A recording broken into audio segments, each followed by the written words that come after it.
विखे पाटील साहेब, तर मग माझं तोंडच बंद झालेलं बरं. तुम्ही सांगू ना जरा. तुम्ही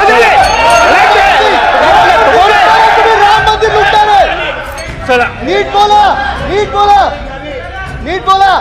लय उलमट आणि घमेंडखोर नुसता बसलाय कोपऱ्यात. प्रत्येक वेळी असा अहंकार असो हे राम मंदिर कोण तुम्ही? लुटणार. आपण बोला. अरे राज ठाकरेंनी सांगितलं होतं, काय केलं होतं ते? अरे तुम्हाला घेतलं ना. आपण त्याची दखल काय घेतली? केवळ हे संकट येणार म्हणून लोकांना सांगून आपण त्या ठिकाणी आपली जबाबदारी संपवली का? हे सुद्धा उत्तराच्या कोण आता उत्तर देणार आहे मला माहित नाही. राधाकृष्ण विखे पाटील जी देत आहेत महसूल, तुम्ही देणार? चर्चाच बंद करून टाकतो. मग काय चर्चाच बंद करून टाकूया? कशाला तुम्ही त्रास, कशाला तुम्हाला द्यायचं? मग तुम्ही देऊनच टाका उत्तर. काय परिस्थिती काय राज्याची? महसूल मंत्री नसतील, पुनर्वसन मंत्री नसतील, राज्याचे 2-2 उपमुख्यमंत्री आहेत. मी मुख्यमंत्र्यांचं समजू शकतो.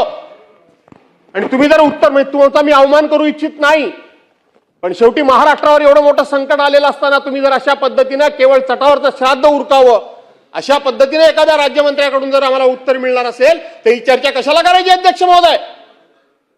चर्चेमध्ये काय राहिलंय? अशा चर्चा करण्यामध्ये सरकार काय गंभीर आहे? इतका निग्लिजन्स असणं काय योग्य असं मला वाटत नाही. मी या ठिकाणी कुठलंही राजकीय भाष्य करत नाही. पुनर्वसन मंत्री, पुनर्वसन खातं कोणाकडे? राधाकृष्ण विखे पाटील साहेब. जाधव साहेब शासनाची बाजू मंत्री म्हणून ते मांडणारच आहेत ना. मग तर मला आता आपण पण जर असं म्हटलात तर मग माझं तोंडच बंद झालेलं बरं. काय त्याला अर्थच नाही.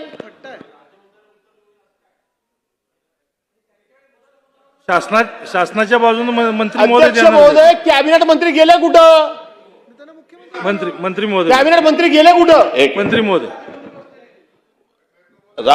राज्य शासनाच्या वतीने राज्याचा पुनर्वसन मदत व पुनर्वसन खात्याचा राज्यमंत्री म्हणून मी सरकारच्या वतीने उत्तर देणार आहे. त्यामुळे आपण कुठल्याही अशा पद्धतीचा प्रश्न उपस्थित करू नये. माननीय मंत्री महोदय हे आपत्ती व्यवस्थापनासाठी ज्या ठिकाणी घटना घडलेली आहे त्या ठिकाणी कालपासून त्या ठिकाणी आहे. आणि गिरीश महाजन साहेब, आणि म्हणून आपण त्यामुळे कुठल्या मंत्र्यांनी उत्तर द्यावं हे असा आग्रह आपण धरू शकत नाही. मंत्री महोदय, जाधव साहेब आपण बोला. मी बोलतोय, प्रश्न नुसतं बोलायचंय, बाकी काय आहे त्याच्यामध्ये? इतकं जर महाराष्ट्रावर आलेलं एवढं मोठं संकट असेल आणि त्या संकटाच्या बाबतीत सरकार जर इतक्या पद्धतीने आणि अशा बेजबाबदारपणे, निर्दयपणे आणि उद्दामपणे आणि आमच्याकडे मेजॉरिटी आहे म्हणून कसंही वागणार असेल तर ठीक आहे, नुसती चर्चा करूया, भाषणं करूया आणि विषय संपवून टाकूया अध्यक्ष महोदय. आणि म्हणून अध्यक्ष महोदय या ठिकाणी अध्यक्ष महोदय, तुम्ही अध्यक्ष महोदय अत्यंत महत्वाच्या विषयावर बोलूया. कंक्लूड होऊ द्या, झाल्यावर देतो तुम्हाला. अरे माझा पॉइंट बोलणार. वसई ठीक विरार. आहे, घ्या बात. अध्यक्ष महोदय अत्यंत महत्वाच्या विषयावर या ठिकाणी चर्चा चालू आहे. 2 कॅबिनेट मिनिस्टर सभागृहात उपस्थित आहेत. ज्या विषयावर चर्चा आहे त्या विषयाचे राज्यमंत्री सभागृहामध्ये उपस्थित आहेत. मदत पुनर्वसन खात्याचे राज्यमंत्री उपस्थित आहेत.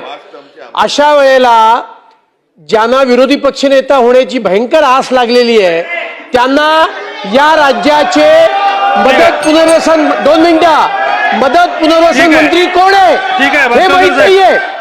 क्रमांक 1. आणि अशा वेळेला राज्य सरकार 2 मिनिटं मला पूर्ण करू द्या. राज्य सरकार संवेदनशील पद्धतीने चर्चेला उत्तर देत असताना सरकार बेताल आहे, उद्दाम आहे. अशा 2 मिनिटं अशा प्रकारची असंसदीय जाधव साहेब चालू करा आपण. अध्यक्ष महोदय, इथे सत्ताधारी पक्षातून तुम्ही सांगू ना जरा. राम मंदिर लुटणार. चोर कुठले? सांगू नये. जाधव साहेब आपण चालू करा. भातकर साहेब खाली बसा. भातकर साहेब खाली बसा. सांगू नये. चला बसून घ्या. राम मंदिर बसून घ्या सगळे.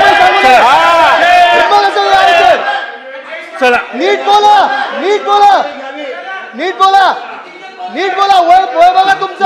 लय उलमट आणि घमेंडखोर नुसता बसलाय कोपऱ्यात. प्रत्येक वेळी असा अहंकार असो हे ठीक आहे भातखळकर साहेब आपण बसा. जाधव साहेब आपण चालू करा. तुम्ही जाधव कोण? साहेब. तुम्हाला अधिकार कोणी दिला? जाधव साहेब आपण चालू तुम्हाला करा. अधिकार कोणी दिला यांना बोलायचा? राम मंदिर कोण तुम्ही? जाधव साहेब आपण बोला. अरे राम मंदिराच्या चोऱ्या करणारे आहेत तुम्ही. चंदा चोरा ठीक आहे, बसून घ्या. हा. आदित्य साहेब बसा बसा बसून घ्या. आणि म्हणून आदित्य अध्यक्ष साहेब. महोदय ठीक आहे ठीक आहे ठीक आहे. काल बघितलं मी पालन केलं संसदेपर्यंत. यांचं बोलणं अहंकारी आणि सगळं काय सर्वज्ञ मी आहे वगैरे अनेक वेळा मी बघितलं ह्या माणसाचं. खरं सांगायला गेलं तर मी म्हणजे सर्वज्ञ. पण आपल्याला आपल्या तुमच्या मर्यादा लोकांना माहिती आहे, तुमचं ज्ञान लोकांना माहिती आहे, तुमची कुवत लोकांना माहिती आहे, तुमची झेप लोकांना माहिती आहे, सगळं माहिती आहे. काय नवीन नाही त्याच्यामध्ये, सगळं माहिती आहे आम्हाला. त्यामुळं तुमची काय ती एकदम असं मला तेवढं कळतं बाकी कोणाला कळत नाही अशी जी वागण्याची स्टाईल आहे ना.